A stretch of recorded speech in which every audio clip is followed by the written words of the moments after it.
Hello everyone, ఈరోజు మనము మెంతికూర పప్పు ఎలా చేసుకోవాలో చూద్దాము. సో ఈ క్వాంటిటీ కందిపప్పుకి ఇలా chillies, 2 medium size tomatoes and ఈ సైజు చింతపండు తీసుకోవాలి. సో దీంట్లోకి నేను ఇంత మెంతికూరని తీసుకుంటున్నాను.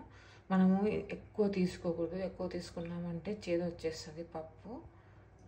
అండ్ దీంట్లోకి మనము కరెక్ట్ క్వాంటిటీలో టొమాటోలు అండ్ చింతపండు వేయాలి, లేదంటే మనకి టేస్ట్ రాదు. ఇప్పుడు నేను ప్రెషర్ కుక్కర్లో మొత్తం వాష్ చేసుకొని వాటర్ వేసి పెట్టుకున్నాను. మనం ఇక్కడ టొమాటోలు ఇలా కట్ చేసి తీసుకోవాలి, సో దట్ మనం స్మాష్ చేసేటప్పుడు ఈజీగా స్మాష్ అవుతాయి.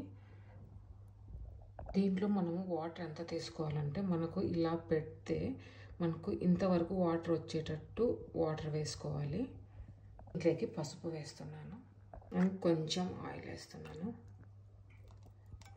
ఈ ఆయిల్ వేయడం వల్ల మనకి పైన విజిల్ వచ్చినప్పుడు పైన అంతా పొంగకోకుండా కొంచెం కంట్రోల్ చేస్తుంది, ప్లస్ టేస్ట్ కూడా కొంచెం మనకి ఎన్హాన్స్ చేస్తుంది.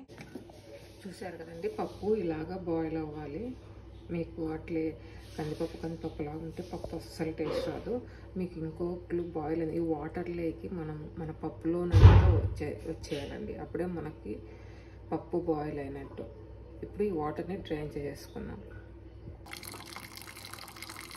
మొత్తం డ్రైన్ చేసుకోవాలి.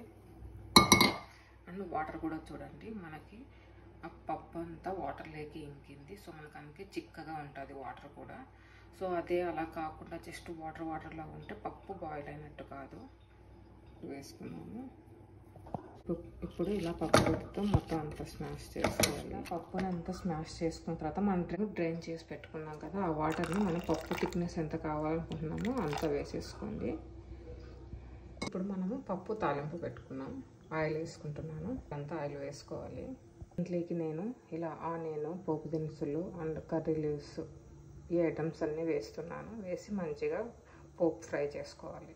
ఇప్పుడు గార్లిక్, ఆనియన్ని మంచిగా బ్రౌన్ కలర్ వచ్చేటట్టు ఫ్రై చేసుకోవాలి. ఇప్పుడు దీన్ని మనం పప్పులో వేద్దాం. పప్పులో వేసిన తర్వాత అంతా మిక్స్ చేసుకొని స్టవ్ మీద పెట్టేసి ఒక బాయిల్ వచ్చేంత వరకు మనము హై ఫ్లేమ్లోనే బాయిల్ చేసుకోవాలి. జస్ట్ ఒక బాయిల్ చాలండి. సో ఇదే మనకి ఇది కూడా టేస్ట్ని ఎన్హాన్స్ చేస్తుంది. ఇలాగ ఒక బాయిల్ వచ్చిన తర్వాత మనం అంతా మిక్స్ చేసి ఇంకా స్టవ్ని ఆపేసేసుకోవాలి.